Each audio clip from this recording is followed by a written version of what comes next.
তো good evening, কেমন আছেন সবাই? আশা করছি ভালো আছেন। আমিও বেশ ভালোই আছি। আমার আরও একটা নতুন ব্লগে আপনাদের স্বাগত জানাই। তো আজকেও সন্ধেবেলায় রেডি হয়ে নিয়েছি। মেঘটা তো গুম হয়ে আছে, জানি না আজকেও কি হবে, তবে রেডি হয়ে নিয়েছি। বেরিয়ে যাব 10 থেকে 15 মিনিটের মধ্যেই বেরোবো ঠিক করেছি। আর গতকাল তো বেরোতে পারলাম না, দুঃখ। আর আজকে বেরোবো, তবে খুব ইচ্ছে আছে। আর আমার মেয়ে যাবে না বলছে, ও বলছে কি আমাকে এখানে টিভি চালিয়ে দাও, আমি টিভি দেখবো বসে বসে। যেহেতু আজকে আমার বাবা মা আসছে, সেহেতু ও যাবে না, ও থাকবে। তো ও ফাইনালি আমাদের সঙ্গে আসেনি। তো আমিও দরজাটা খুলেছি ওকে, ওই আমার ওপরে যে থাকে তাদের বাড়িতে দিয়ে আসবো বলে। কিন্তু দরজাটা খুলেই দেখছি বাবা মা চলে এসছে। তো যার জন্য আর ওকে কোথাও রাখিনি, বাড়িতেই রয়েছে। তো আমরা একটা অন্য কাজে বেরিয়েছিলাম, কিন্তু সেই কাজটা আর হলো না আজকে। তারপর হাজব্যান্ড বললো চলো, যেহেতু আমাদের আগামীকাল অ্যানিভার্সারি আছে, ও বললো চলো তোমাকে আজকে একটু ফুচকা খাইয়ে আসি। তো সেই যে ফুচকা পাড়ায় চলে এসেছি। এখান থেকে আমি ওই আজকে আর টক জল দিয়ে ফুচকা খেলাম না, ওই নিয়েছিলাম একটা দই ফুচকা, দুজনে খেলাম ভাগাভাগি করে। আর চারটে না সরি 3টে নিয়েছিলাম পাপড়ি চাট। 3জনে বাড়ি গিয়ে ওখানে খাবো বাড়িতে। 3জনে না সরি 5জন, 3জন বলতে বলতে অভ্যাস হয়ে গেছে। তো 5জনে গিয়ে 3টে ভাগ করে খেয়ে নেবো, যেহেতু রাত হয়ে যাচ্ছে। তো এইসব রাতে বেশি খাওয়া ভালোও না। আর আমার মুখটা দেখেছেন তো, আমার মা কি নিয়ে এসছে আমার জন্য। মা এটা অ্যানিভার্সারিতে গিফট করলো। তো এই মঙ্গলসূত্রটা, অনেক দিনের ইচ্ছে ছিল এটা মঙ্গলসূত্র বানাবো। তো এইবারে গিয়ে অ্যাকচুয়ালি মাকে বলেওছিলাম যে মা একটা মঙ্গলসূত্র বানিয়ে দিও। তো যাই হোক দিয়েছে, এই যে। সো গুড মর্নিং, ব্যাক করলাম পরের দিন সকালে। এখনই বাজে 9:45 না সরি 9:45 না, 9:15 মতো। তো রেডি হয়ে বেরোচ্ছি এখন। আমি যাব এখন একটু বাজারে, মার্কেটে। তো বাবা মা চলে গেছে, এগিয়ে গেছে আর কি।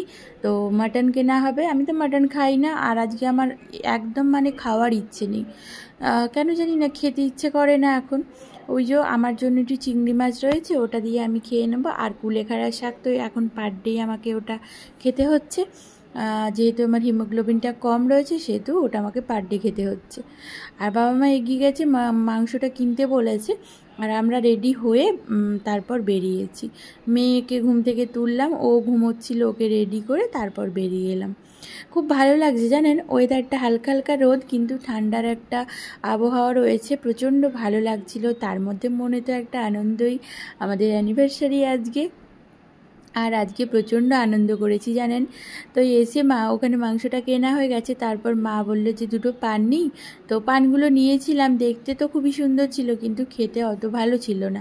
ওই যে পানগুলোর মধ্যে ওই সেই মশলা এত দিয়ে দিয়েছিল, 20 টাকা করে নিয়েছিল পানগুলো, কিন্তু মশলা এত দিয়েছিল না, খুব বাজে খেতে লাগছিল, বেশি মিষ্টি মিষ্টি হয়ে গেছিলো। তো যাই হোক, কিনে একবার ঠকে গেলাম, আর নেক্সট দিনে নেব না, এটাই হচ্ছে কথা। অ্যাকচুয়ালি 20 টাকা শুনে মা নিচ্ছিল না। মা বললো কি 20 টাকা দিয়ে পান কিনে খাবো। তা হাজব্যান্ড বললো টেস্ট করে দেখুন না, আজকে ভালো লাগলে নেক্সট দিনে আসবেন, আর যেদিন ভালো লাগবে না, যদি ভালো না লাগে পরের দিনে আসবেন না। তো অ্যাকচুয়ালি আমার হাজব্যান্ডের কথা তাই। দাম তো কী হয়েছে, খেয়ে তো দেখো, যদি ভালো লাগে নেক্সট দিনে খেও, না যদি ভালো লাগে বুঝে গেলে ওখানে আর কোনো দিনও পা দেবে না। এটা হচ্ছে আমার হাজব্যান্ডের যুক্তি। তো এটাও এখনও আমি এটা মানি যে এটা একদম বাস্তব কথা। ভালো লাগলে দাম দিয়েও খেতে ইচ্ছে করে, যে না কোয়ালিটি মেনটেন করে, দাম নিয়েছে ঠিকই, কিন্তু কোয়ালিটি না মেনটেন করলে কিছুই ভালো লাগে না। আর এই যে এই গাছের আমটাতে আমি মানে বেশিরভাগ দিনই দেখাই, এর আগে 2-3বার প্রায় দেখিয়েছি, আজকেও একটু শেয়ার করলাম। এখানে যখনই নিচে নেমে দাঁড়াই না, এই আম গাছের দিকে চোখ চলে যায়। এই আম গাছটার উপরে সবাইয়ের চোখ আছে, এত আম গাছ, এত আম গাছে আম আর নেই, এই গাছের এই ডালটাতেই শুধু আম রয়েছে। তো ঘর দৌড় তো প্রচণ্ড অগোছালো হয়ে আছে, সব কিছু গোছাবো। আর আজকে রান্নার তো চাপ আমার নেই, বাবা মা আছে যখন, রান্নার আবার কিসের চাপ, তার মধ্যে আবার অ্যানিভার্সারি বলে কথা। তো আবার দুপুরবেলায় আমি আর হাজব্যান্ড বেরোলাম। আর দুপুরে দরকার আছে। আর হাজব্যান্ড তো আজকে আমাকে নিয়ে প্রচুর ঘুরিয়েছে, যদিও লোকালেই ঘুরিয়েছে, কিন্তু এখানে ওখানে সেখানে আইসক্রিম খাইয়েছে, কেক কিনে দিয়েছে, অনেক কিছু করেছে আমার জন্য।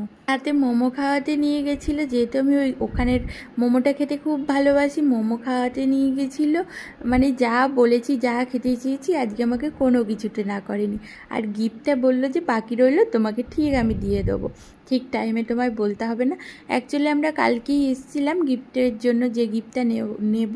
অ্যাকচুয়ালি গোল্ডেরই গিফট নিয়ে আমি উল্টোপাল্টা জামা কাপড় এইসব নিয়ে টাকা পয়সা নষ্ট কমই করি, আর আমার জামা কাপড়ের অভাব নেই। ওই যখন তখন জামা কাপড় কেনা হয়ে যায়, তো যার জন্য জামা কাপড় কিনে টাকা নষ্ট করার মতো আমি ওই পাবলিক নই। তো যাই হোক, এখান থেকে একটা ছোট্ট কেক নিয়েছিলাম। আমার যেহেতু গরম, তো এই ক্রিমি জাতীয় জিনিস খেতে ভালো লাগে না।